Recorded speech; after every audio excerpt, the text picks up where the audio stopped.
Alors, OpenAI et ChatGPT, ils passent tout le temps du vert au rouge, donc de semaine en semaine. Ils viennent de lever 110 milliards, lever de fonds de 110 milliards de dollars récemment. Et là, ben, du coup, ils ont des problèmes pour d'autres raisons. Voilà. En fait, il se trouve, j'en ai parlé dans une des anciennes vidéos, il se trouve que OpenAI, ils ont signé une collaboration, voilà, un contrat avec le gouvernement américain. Et donc, ce partenariat-là, cette collaboration, stipule que le gouvernement américain peut utiliser, donc tous les services publics, hein, ils peuvent utiliser l'intelligence artificielle développée par OpenAI, donc GPT, la dernière version de la GPT 5.4. Voilà, ça c'est la version pour nous les particuliers. Et sûrement, ils ont un autre modèle qui est adapté à leurs usages. Et donc, ce contrat-là stipule que le gouvernement américain peut utiliser GPT, ce LLM-là, sans entrave. C'est-à-dire qu'ils peuvent l'utiliser dans le warfare, donc dans l'usage, par exemple, militaire, donc pour cibler, pour exécuter voilà, des cibles militaires. Ils peuvent l'utiliser aussi pour la surveillance de masse. Alors, ce n'est pas dit explicitement dans le contrat, mais quand même, il n'y a pas de clause en fait qui disent le contraire, donc des clauses qui sont opposables. J'en ai un petit peu parlé dans une des vidéos là, hier ou avant-hier. Et donc, du coup, ce que ça les a créé comme problème, c'est que de l'autre côté, Anthropic, qui est leur concurrent direct, qui lui développe Claude, dernière version Claude Opus 4.6, et ben Claude, eux, en fait, Anthropic surtout, le PDG, Dario Amodei, contrairement à Sam Altman, lui, il a accepté, non, il a refusé, autant pour moi, il a refusé en fait que le gouvernement américain puisse utiliser son IA, son LLM, sans ces clauses-là qui sont opposables et qui disent explicitement que non, le gouvernement américain et tout autre partenaire d'ailleurs ne peut pas utiliser, même une tierce partie, ne peut pas utiliser leur IA dans le warfare, à usage militaire, sans restriction. Ils ne peuvent pas l'utiliser pour la surveillance de masse sans restriction, ce n'est pas possible. Lui, il a refusé ça. Et donc, étant donné qu'il a refusé, en fait, le conflit a éclaté le 28 février, le conflit entre États-Unis, Israël d'un côté et Iran de l'autre. Et ben, ils ont été bannis, Anthropique, je dis, ils ont été bannis le même jour.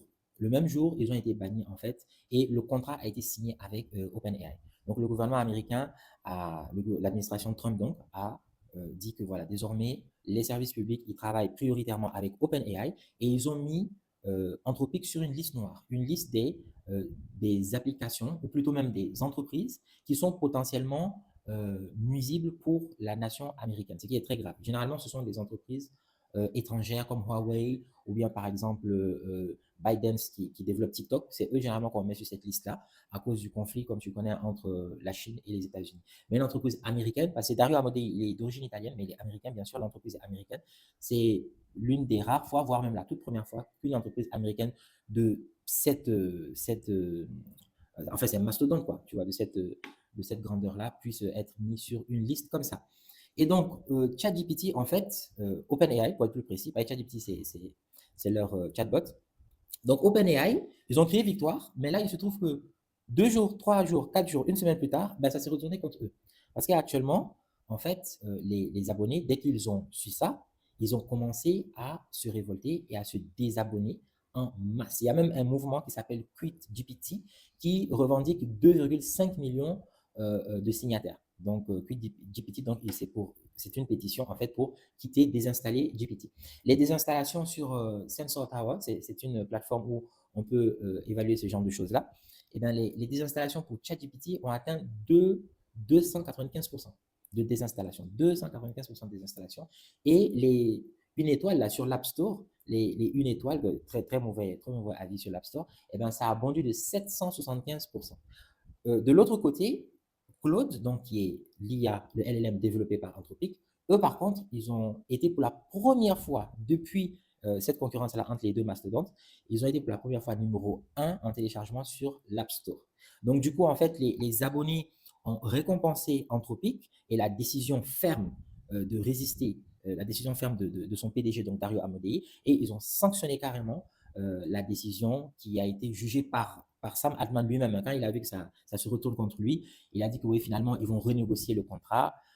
Et donc, il reconnaît que ça a été un peu opportuniste, que ça a été mal fait, voilà, et que donc, ils vont renégocier les clauses et ils vont insérer des clauses justement qui préservent, qui vont prémunir contre ce type de pratique-là, c'est-à-dire l'utilisation de l'IA dans les systèmes militaires sans aucune restriction et aussi pour la surveillance de masse.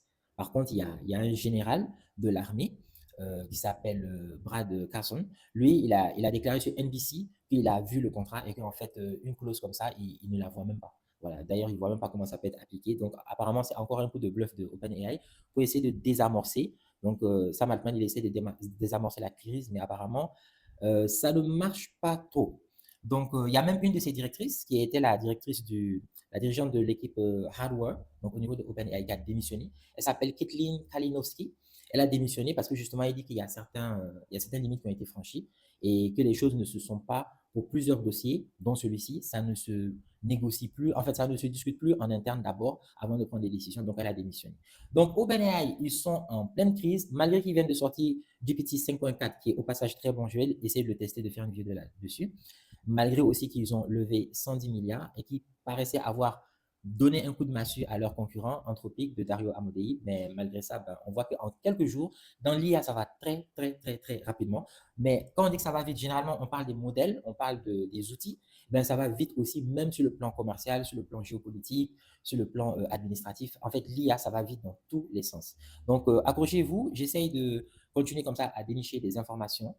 Comme tu sais, sur cette chaîne, on parle d'intelligence artificielle. C'est une toute nouvelle chaîne, hein, donc voilà, coup de boost, il faut liker, s'abonner, partager, donner de la force. On essaye de parler d'intelligence artificielle, d'entrepreneuriat et de géopolitique. Parce que les trois sujets maintenant, ils sont carrément interconnectés. Donc moi, je traite les trois sujets en même temps parce que je trouve que voilà, ils sont interconnectés. On ne peut pas parler de l'un sans l'autre désormais, quoi. En tout cas, si on est à certaines échelles et qu'on veut savoir vraiment ce qui se passe dans ce milieu-là, que tu es entrepreneur tech, ou bien tu veux devenir entrepreneur tech, ou bien même entrepreneur tout court, ben, il faut vraiment s'intéresser à l'intelligence artificielle incontournable, à la géopolitique tout aussi incontournable, et bien sûr l'entrepreneuriat, les principes entrepreneuriaux qui font vraiment que on réussit en créant sa boîte, en la scalant, voilà, en atteignant ses objectifs. Donc, abonne-toi, like, partage. On se dit à très vite. Je vais essayer de rebondir sur d'autres vidéos d'actualité concernant toujours l'intelligence artificielle, l'entrepreneuriat et la géopo.